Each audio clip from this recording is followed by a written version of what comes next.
د روسیې د بهرنیو چارو وزیر نن سه شنبه په تاجکستان کې د یاد هیواد د بهرنیو چارو له وزیر سره په لیدنه کې د افغانستان په تړاو خبرې اترې کړې دي. نوموړي په دې لیدنه کې په افغانستان کې یو ځل بیا پر ټولګډونه حکومت له افغانستان نه د مخالفو وسلوالو حضور او فعالیت او د مخدره توکو پر قاچاق باندې تاکید کړی. سلامونه د محراق نننۍ خپرونې ته ښه راغلاست. په دې خپرونه کې موږ هم د یادو هیوادونو پر همکارۍ او دا چې دوی د افغانستان اوسني نظام ته د ټولګډونه حکومت نسخې وړاندې کوي څومره پر خپلو هیوادونو کې دا چاره عملي کړې، د مخدره توکو د قاچاق په برخه کې د دوی همکاري له افغانستان سره څومره موثریت درلودی شي بحث کوو. سیاسي شنونکی دلته په سټوډیو کې ښاغلی محمد یاسین حبیب او د سکایپ پر کرښه سیاسي شنونکی ښاغلی احمد خان اندړ زما د ننني بحث میلمانه دي. خپلو دواړو قدرمنو میلمنو ته ستړي مه شئ، وایم تاسو دواړه بحث ته بخیر راغلی. حبیب صاحب ستاسو په اجازه بحث به زه له اندړ صاحب سره راپیل کړم. اندړ صاحب د سیمه ییزو هیوادونو په ځانګړې توګه د ګاونډیو هیوادونو دغه ادعا چې تر ډیره له افغانستان نه د وسلوالو ډلو فعالیتونه شته دي، دا په څه معنا دي؟ دوی عملا څه غواړي او د دوی موخې او اهداف څه دي؟ بسم الله الرحمن الرحیم. اغلی شکر نازی تاسو او د تاسو پروګرام قدرمن ملما حبیب صاحب ته او خپل ټولو هیوادوالو ته سلامونه او نیکې هیلې وړاندې کوم. علیکم سلام. زموږ د نږدې 200 کاله کې یعنې 2 قرنه کې چې موږ د ګاونډیو هیوادونو او د همسایه هیوادونو لخوا څخه زموږ هیواد سیاسي اقتصادي او امنیتي وضعیت یې ټکنی شوی ده چې بیا هم دوی کوشش کوي دغه هیوادونه وروسته له دې چې په افغانستان کې د افغانستان اسلامي امارت واک ته رسېدلی او دلته یو دایمي فزیکي امنیت راغلی ده، دوی ځینې هغه ادعاګانې کوي او ځینې هغه غوښتنې لري چې هغه د ملګرو ملتونو او د حقوقو بندول د قوانینو سره په ټکر کې دي. موږ پوهېږو په افغانستان کې اوږده جګړه وه، دلته د افغانستان اسلامي امارت ځینې یو حزبي سیستم لري، خو د هغو تورستي ډلو چې دوی زبرځواکونه په خپله جوړې کړي دي او غواړي چې یو بل دغه زبرځواکونه پرې وننګوي، دا به د دوی غیر ډیپلوماتیکې څرګندونې چې په اوس وخت کې کوي بې له دې چې د افغانستان اسلامي امارت سره نږدې راسي، سیاسي تعامل وکړي او د توریزم چې یو نړیواله پدیده ده او سرحد نه پېژني، د دې پر ضد ګډه مبارزه کوي. همدغسې د مخدره موادو قاچاق دا یو مافیایي نړیواله مافیا ده چې مخکې بیا دا د ټولو د سیمې او د نړۍ د هیوادونو مشترک کار دی چې په ضد یې مبارزه وکړي. خو دا چې د روسیې هیواد په ډېره غیر ډیپلوماتیکه او دو جانبه سیاست سره غواړي په افغانستان کې هغه خپلې مهرې بیا په ځای کې او دلته ناکامې څېرې راولي او د مشمول حکومت غوښتنه کوي. دا نه په دې معنی دوی د افغانستان سره همکاري نه کوي. د افغانستان سره که دوی همکاري کوي، افغانستان سره اوس باید د اوس اقتصادي مرستې او د افغانستان د سیاسي تعامل له نړۍ سره باید دوی د دې لپاره کوټلي ګامونه واخلي، نه دا چې هغه څېرې چې امتحان شوي دي هغه دلته بیا امتحان کړي. افغانستان د حکومتونو لابراتوار نشي کېدلی. بله اندر صاحب، مننه. د دغه ټولو مواردو تر څنګ او دا چې اسلامي امارت بار بار یادونه کوي، ډاډ ورکوي، د اسلامي امارت د ډاډ سره د دوی اندېښنې بیا په څه معنا کېدی شي؟ دوی دوه مخې سیاست کوي، ځان زورول کوي. ګوره دا اندېښنې چې دوی ښیي، دوی خپله ځینې لکه زموږ ګاونډیان همداسې پخوا په سوریه کې هم روسیې او امریکا یو په بل تورونه لګولي چې داعش امریکا جوړ کړی ده، نو په افغانستان کې چې اوس د افغانستان اسلامي امارت ډاډ ورکوي، دوی ولې داسې تشویش او غبرګونونه ښکاره کوي؟ د دې معنی قصداً غواړي چې خپله سړه جګړه ته په مخ بوځي او خپله نیابتي جګړه منځته راولي. او له بلې خوا د افغانستان اسلامي امارت هم باید د انتقاد ګوته ونیسو. دوی په کور دننه کې تر اوسه پورې سرپرست حکومت یو اساسي قانون لري، بهرنی او کورنی سیاست نامعلومه په ناڅرګند حالت کې او د خپلو افغانانو تېښتې د دوی خوشحاله دي، زموږ کدرونه په تېښته کې دي، دوی هم پټ دي لکه د پردې شاته چې یو پروژه په مخ بیایي. د دوی سره هم باید موږ افغانان نور مخامخ خبرې وکړو چې تاسو ولې دا 2 کالو کې ونشئ کولی چې یو معیاري یو حکومت چې هلته اساسي قانون کې او د نړۍ سره سیاسي تعامل وکړي له یوه هېواد سره تاسو سیاسي تعامل نه کوئ او نږدې سوي وي چې تاسو په رسمیت وپېژني خو په دوی کې هم ستونزه شته نو ځکه بهرنیو ځینو زبرځواکونو او زموږ تګمارو ګاونډیو ته دغسې شرایط په لاس ورغلي چې هر راز غوښتنې خلاف د منشور د ملل متحد او د ګاونډیتوب څخه دوی له افغانستان د اسلامي امارت څخه غواړي. ډیره زیاته مننه اندر صاحب. بیرته د بحث په لړ کې زه تاسو ته درگرسم. حبیب صاحب شما هم خیلی خوش آمدین به بحث. اندر صاحب یادآور شد میگه اهدافشان از اظهاراتی که خطر یا تهدیدی از افغانستان متوجهشان است سیاست دورویه دارند در مقابل افغانستان. 2 سال از حاکمیت امارت اسلامی بر افغانستان میگذره، هیچ تهدیدی از خاک افغانستان متوجه هیچ کشوری نشده. امارت اسلامی هم بار بار اطمینان از این داده که تهدید متوجه نخواهد بود. نظر شما در این رابطه چی است؟ چرا ادعای به ناقد میکنند؟ بسم الله الرحمن الرحیم. با سلام و درود بر شما و به همکاران محترم شما و مهمان عزیز شریک در بحث ما جناب اندر صاحب که از طریق اسکایپ از بیرون صحبت میکنند و همچنان به بیننده و شنونده‌های نهایت عزیز تلویزیون شمشاد چه در داخل و چه در خارج. ببینین خواهر نیازی بله حرفای جناب اندر صاحب درست است که تا کنون ما کدام موردی را ندیدیم خصوصا در صفحات شمال که از طریق خاک افغانستان بر کشورهای آسیای میانه کدام تعرض یا تجاوز یا کدام حملات تروریستی صورت گرفته باشد. این تبلیغات علیه امارت اسلامی نه تنها که از طرف بعضی از حلقات روسیه صورت میگیره و از طرف غرب و اتحادیه اروپایی به شدت امارت اسلامی را نامتهم میسازند به خاطر از اینکه بتانند فشارهای روزافزونی را بالای رهبرای امارت اسلامی اینا وارد بسازند و اونمو اهداف و شرایط را غرب و کشورهای اروپایی اگر بتانند با اونمو وارد نمودن فشارها بالای رهبرای امارت اسلامی اهدافشان را بقبولانند که در حقیقت این اگر رهبرای امارت اسلامی با اینمو پیشنهادات و یا ارائه نقصه هایی که غرب و همچنان که کشورهای اروپایی بر امارت اسلامی پیشکش میکنن اگر اینا به اصطلاح به او منقاد شوند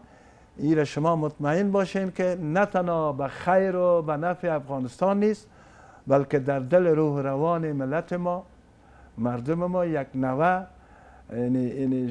شک تردید و نفرت نسبت به امارت اسلامی ایجاد میشه به خاطر از اینکه اهداف کشورهای غربی و کشورهای اروپایی از ایجاد یک حکومت همشمول جابجایی اونمو موره‌های قبلی موره‌های جاسوس و موره‌های وابسته به خودشان که در طول 20 سال بر مقدرات وطن ما بر مقدرات مردم ما حاکم بودن وزیرا بودن والیا بودن مشاورین ارشد بودن حتی رئیسای جمهور معاونین رئیس حبیب صاحب یک مسئله مهم دیگه ای است که چقدر خودشان امر در کشورهای خود حاکم ساختن نهادینه ساختن که میاین نسخهش بر نظام کنونی افغانستان پیشنهاد میتن. خب یک چیز من خدمت شما عرض بکنم که خودشان با تمام مانا بر کشورهای خودشان حاکم هستند. این اجازه نداده کدام کشور بیرونی بر سرنوشت کشور و مردمشان مداخله کنند و این موقع را و این حق ندادن. اما با کمال تأسف و تأثیر فراوان باید بگویم که نه تنها افغانستان مظلوم، افغانستان محروم، افغانستان مورد تاخت تاز قرار گرفته شده توسط شرق و غرب و سایر نیروهای استکباری دنیا در طول 43 سال گذشته قرار داشته. اما با کمال تأسف و تأثیر اندوه فراوان باید بگوییم که بعضی از کشورهای اسلامی و کشورهای عقب مانده مظلوم و محروم هم از این به اصطلاح داغ اونا این در حقیقت بی بهره نبودن. همیشه اونا هم بعضی از کشورهای عقب مانده و مستضعف هم همچون مثل افغانستان مورد مداخلات خائنانه بعضی از کشورهای استکباری قرار دارند. حالا ای که افغانستان اونا فقط مورد بحث قرار دادن و میتن یه اهدافی دارن. لله الحمد خواهر نیازی ای که خداوند بر کشور ما و مردم ما چی لطف و عنایات خود روا داشتم.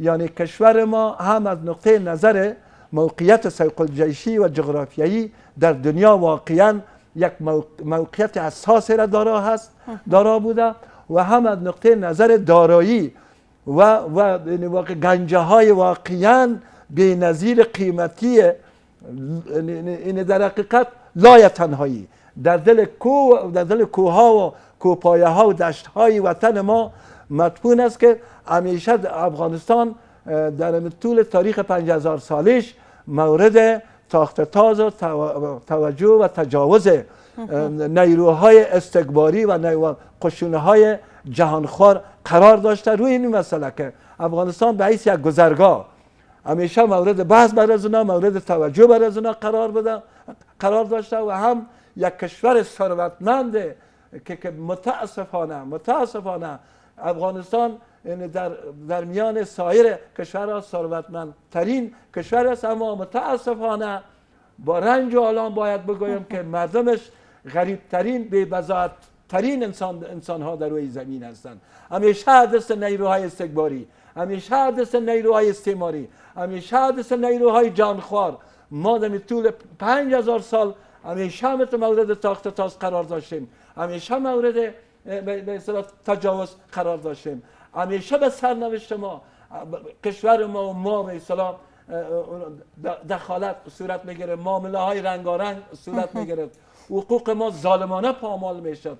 به خاطر از این که خواهر نیازی ما از داشتن یک زعامت واقعا خوب، درست، هدفمند، این مدبر، واقعا خداپرست، وطن پرست، مردم نواز، این آرمانگرای ما نداشتیم. هرچی بوده اینجا زعمایی که آوردن فقط و فقط جاسوس بودن، دست نشاندی اجانب بودن که بر مقدرات کشور و ملت ما ممنون جان ساختن. دیگر روی همین اساس است که حالی هم راجع به افغانستان گاهی در یک جای گاهی در دیگر جای جلسات دایر میشه، اما اونا فقط در جلسات هم اگر بخواین صرف اونمو جواسیس خوده، افراد افغانهای جواسیس، افغانهای جنت مزدورشانه که همیشه اونا را به اصطلاح اونا مورد حمایه خود قرار داشتن، بر مسند قدرت در افغانستان نصب کرده اجازه حضور میتن در مناصب مختلف دیگه. متاسفانه که هیچ نوع اهمیت، هیچ نوع ارزش ممنون چند دوباره برچان قائل نشد. برمیگردم. سلامت باشین. اندر صاحب لکه څنګه چې حبیب صاحب یادونه وکړه که د اسلامي امارات استازي ته په تېرو ناستو کې یا په راتلونکو ناستو کې ونډه نه ده ورکړل شوې یا نه ورکول کېږي، یا تازه د افغانستان لپاره د امریکا ځانګړی استازی ویست د انګلستان او د متحده عربي اماراتو په سفر باندې راوتی، که دوی د افغانستان واقعیتونو ته په کتو سره د نظر څرګندونه نه کوي، فقط له اندېښنو نه یادونه کوي، د دوی ناستې په څه معنا دي او کومې خواته او کومې پایلې موږ ته راکولی شي؟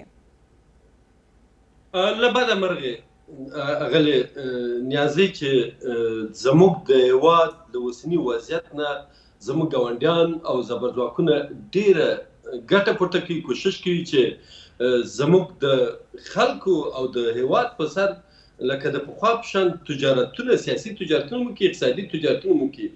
ګورئ کله چې چین ته نږدې کېږو بیا امریکا خفه وي، چې روسیې ته نږدې سو بیا نور هېوادونه اروپایي ټولنه خفه وي، او د دوی ناستې دا 2 کلو کې چې موږ لیدلي دي بې نتیجې وې، د افغانانو لپاره هېڅ ښېګڼې نه دي کړي. او دا علت یې دا ده چې هم د افغانستان اسلامي امارت کوششونه دي کړي چې څنګه نړۍ ته قناعت ورکړي، او ځینې هغه د ملګرو ملتونو منشور چې د بشر حقوقو ډېر غبرګونونه پورته کړي دي، او دوی دلته د نجونو یا د ښځو حقوق په واضح ډول تطبیق نه کړي دي، نجونو ته د تعلیم، تحصیل، کار، سفر اجازه نه ورکوي، نو نړۍ ته بهانه خلاص ورکړې ده. هغوی هم د دوی استازو ته بلنه نه ورکوي.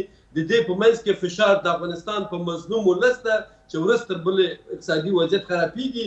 که څه هم د افغانستان اسلامي امارت چې کوم کارونه په افغانستان دننه کې د توصیف وړ دي. خو د بهرني سیاست او د سیاسي تعامل لپاره نشي کېدای چې یوازې په کور دننه کې موږ یو څه تشریفاتي کارونه وکړو، بلکې په واقعي ډول د نړۍ سره د سیاسي تعامل او د افغانستان د پېژندنې لپاره باید ډېر هلې ځلې وکړو، تر هغو هلته په هره غونډه کې د افغانستان استازي کینی او مخامخ له هغوی سره خبرې وکړي، نه دا چې هغوی هم د پردې تر شا غونډې نیسي او د افغانستان اسلامي امارت هم هېڅ خبر نه وي.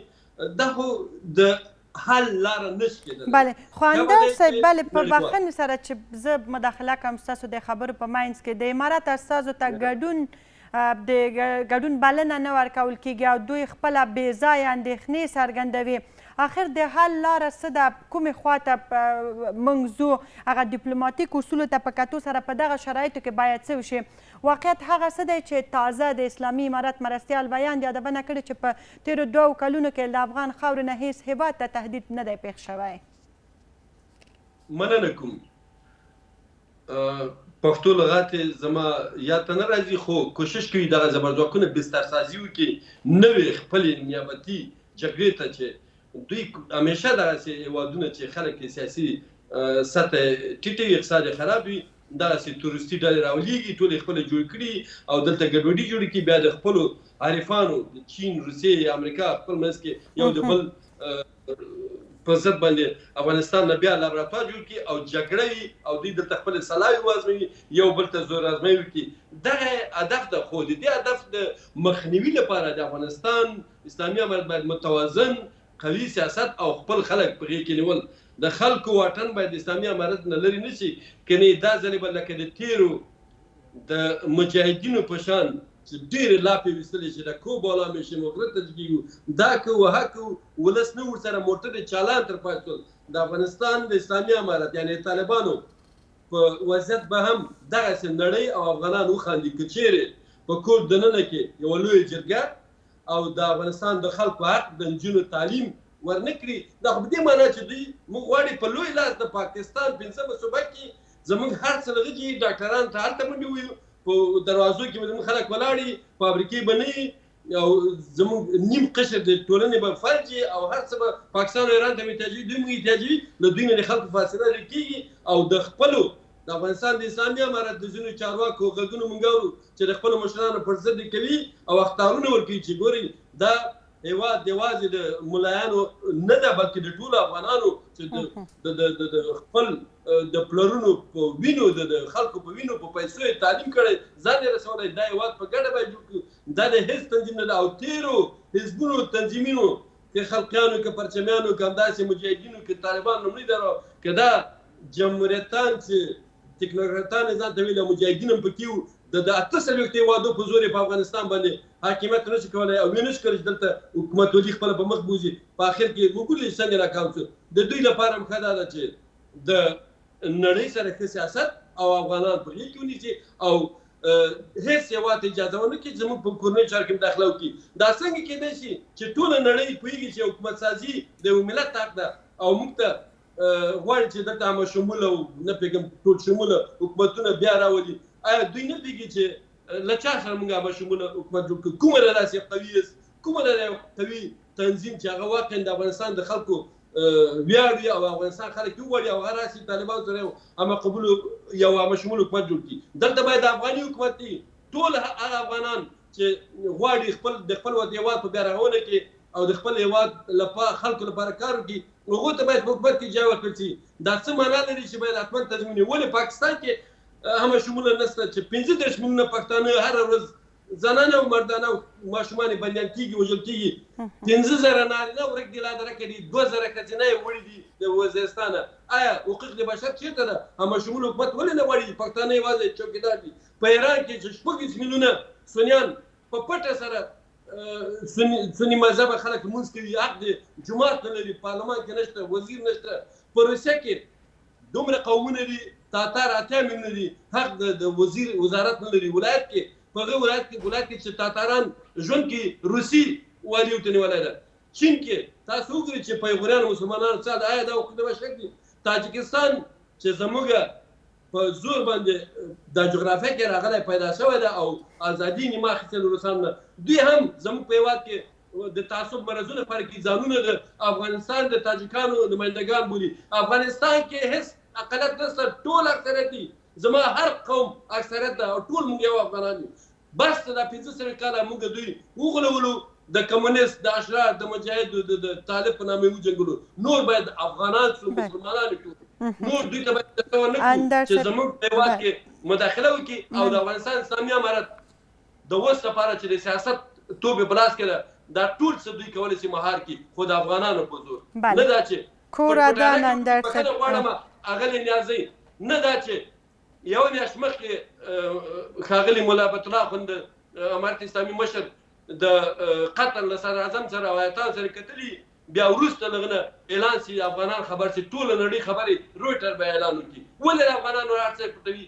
هر څه باید برانه وي او نور موږ نه غواړو چې زموږ مشران، زموږ حکومتونه د افغانانو نه پټې معاملې وکړي. بله، او اول باید افغانان له هر څه نه خبر اوسي. مننه اندر صاحب که وخت پاتې شده بحث پروستوی که حتما بیرته زه تاسو ته راګرځم. حبیب صاحب، د ابرقدرتو هیوادونو همکاري لکه د روسیې همکاري په اوسني شرایطو کې له افغانستان سره څومره مؤثر تمامیدی شي، یا هغه هیوادونه چې عملا ادعا کوي له افغانستان وایي وسلوال فعالیتونه دي، دوی ته تهدید شته د مخدره توکو د قاچاق په برخه کې، که دوی په دغه شرایطو کې عملا له حاکم نظام سره همکاري وکړي، څومره هم د دوی هم د افغانستان په ګټه تمامیدی شي؟ ببینین خواهر نیازی خوب است که اگر علمی جلساتی را که اینا دایر میکنن، اگر به میزبانی مسکو یا زمامداران مسکو، گاهی در مسکو، گاهی هم در اشخاباد یا گاهی هم در تاجیکستان یک طرف یا دیگر طرف از کشورهای آسیای میانه دایر میکنن، خوب است که از این نماینده امارت اسلامی هم دعوت کنن، بیاین اینا حضور داشته باشن، اینا عملا بشنون حرف از اینا را، سخنان از اینا را، انتقاداتی از اینا را، نظریات از اینا را بشنون. اینا هم از خود اگر چیزی دار بگوین، دفاع کنن، ولی که واقعا جفاست، واقعا اینمی نشست ها همه بیفایده است، بیهوده است، با عدم حضور اینمی نماینده امارت اسلامی در این جلسات. ما همیشه طریق رسانه ها گفتیم، همیشه همین مسئله را گفتیم. دومی که من تعجب میکنم زمانی که امارت اسلامی مصروف مبارزات مسلحانه و ضد امریکا و قوای ناتو در افغانستان بود، اینمی مسکو حمایت میکرد، حمایت به اصطلاح معنوی میکرد، رهبرای امارت اسلامی را در مسکو دعوت میکردن، جلسات دایر میکردن، گاهی در چین دعوت میشدن، ایران دعوت میشدن، خود پاکستان به می رقم. وقتی که آل که امارت اسلامی به پیروزی رسید، روسیه هم پای خود پس کرد و چین هم، ایران هم، پاکستان هم به می قسم. اینال اینی که خواهر نیازی طوری جوانمود میکنن که اونا اگر در او گذشته اهداف حمایت لفظی میکردن یا حمایت معنوی میکردن، رهبرای امارت اسلامی را دعوت میکردن در کشورهایشان، در شهرهایشان، در خاکهایشان، شاید اهدافی داشتن، مرامهایی داشتن که میخواستن با به قدرت رسیدن امارت اسلامی اهدافشان برآورده شود.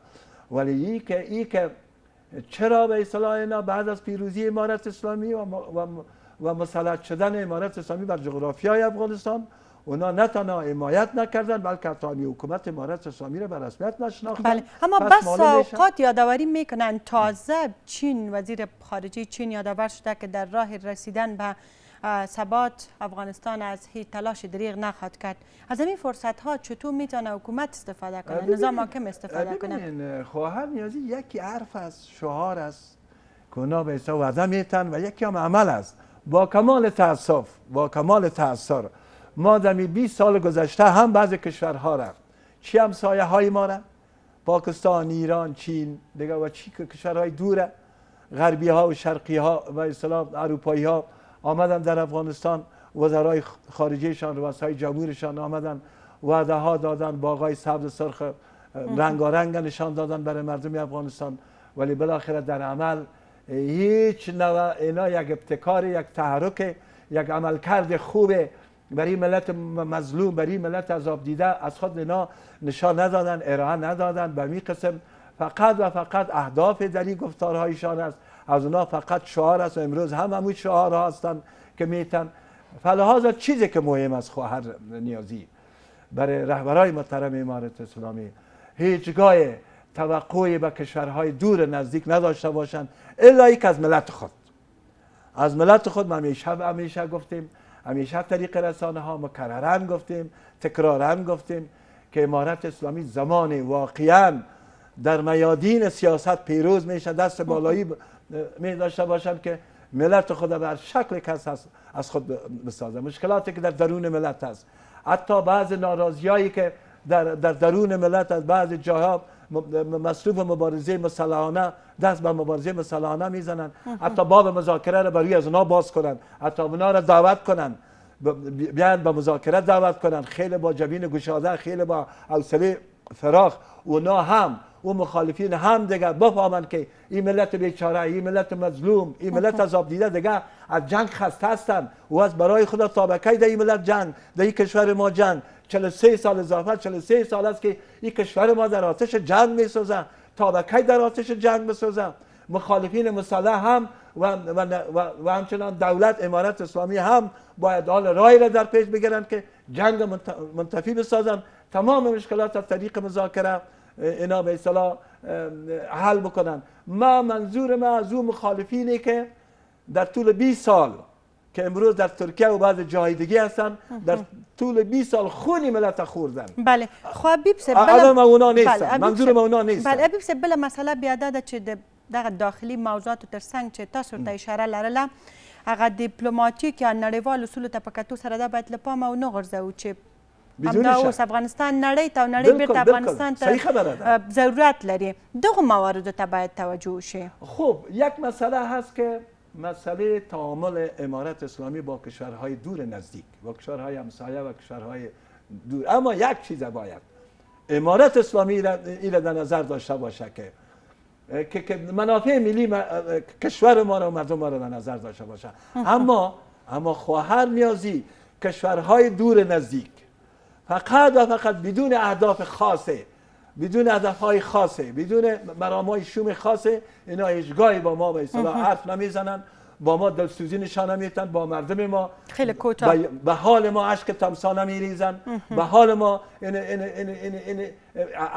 احساس مسئولیت نمیکنن، الا ای که مرامهای استعماریشان اهداف شومشان در قبال وطن مردم ما مطرح باشن. و می اساس که رهبرای امارت اسلامی همین مسئله را میفهمن. اما چیزی که در نمت یک شرایط اساس، در نمت یک بوهه اساسی از زمان برای رهبرای محترم امارت اسلامی ضرور لازم است که به اصطلاح بالاخره به کامیابی میرسن، داشتن ملت، کسب روحیه ملت، کسب حمایه ملت، بزرگای ملت، بزرگای خوب و نیک به اصطلاح صالح ملت بیارن، از خود بسازن، در زیر چتر خود بیارن. ډیر زیات مننه حبیب قسم است که وقتی این کار که صورت گرفت و دیگه خواسته های مشروع ملت ما را امارت اسلامی مد نظر بگیرن، عملی بسازن که از این جمله باز کردن دروازه های مکاتب و پانتون ها برای دخترای مظلوم و محروم از این سرزمین. تاسو د ژوندي اوسئ د سیاسي چارشنونکی ښاغلی محمد یاسین حبیب ډیره زیاته مننه. کورم ودان د سیاسي چارشنونکی ښاغلی احمد خانندر چې په ننني بحث کې زما میلمانه وی. تاسو نه مننه قدرمنو لیدونکو، دا خپرونه پر همدې ځای پای ته رسیږي. تر بیا تاسو ټولو ته ښه وخت غواړم. له لیدلو مو مننه.